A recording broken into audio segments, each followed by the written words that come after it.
So I really want to get back into posting on here, and I'm kind of struggling with this one.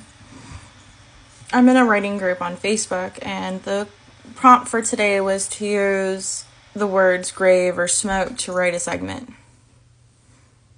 Cat. I didn't have to write something. I already did. It's in my story. It's actually after the climax of my story. The climax of my story has been a pretty well kept secret. I think it's time to finally share it.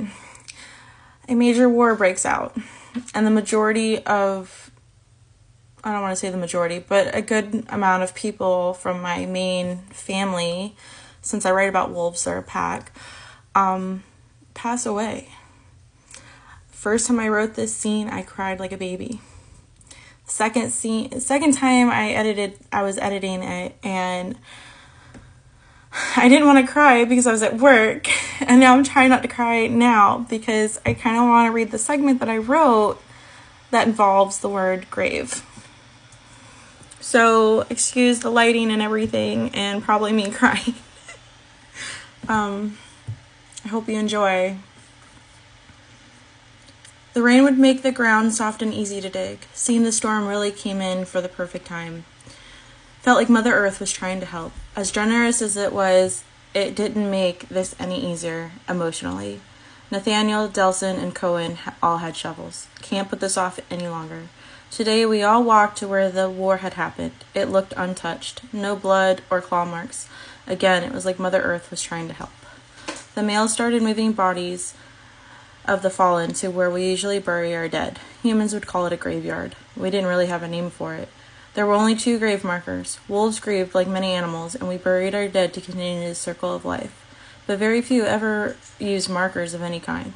We usually rely on memories to mourn like animals do. We were animals first and humans second, so it made sense. I was holding it together well for the girls. Leon was a struggle. It felt like a nightmare saying goodbye to my father. Delson howled a last cry for his father, which didn't help. Last was Josh, and that's when I broke. At first I tried not to cry till it built up too much and I burst. Dropping on my knees, I sobbed for the one I loved. Diane tried to comfort me, with us both knowing it was useless. Denial took over from there. This isn't real. He'll come back. Watch. He'll come back. I cried into Diane's embrace. I know this is hard. You'll be okay. You aren't alone. Breathe, love. Don't want you getting sick. Diane petted my hair as she spoke. He wouldn't leave me. We planned our future. We were going to be happy. He promised me he wouldn't leave. I rambled, waiting for Josh to walk over and take me from Diane. Diane held me and continued to stroke my hair as I blubbered on. There was no way Josh would just leave me like this. He cared too much. He would have said something to me. I know he's coming back. I just had to wait for his return. Wasn't the first time I waited for him. Wouldn't be the last time either. That's part of being mates. Being understanding when the other needs to do things alone. Only thing, I didn't understand how he could leave me alone when I was struggling with losing Leon. I needed him more than ever. Excuse the cat. He's being needy. Of course he would do this now. So this is the scene of my main girl losing her, in human terms, husband.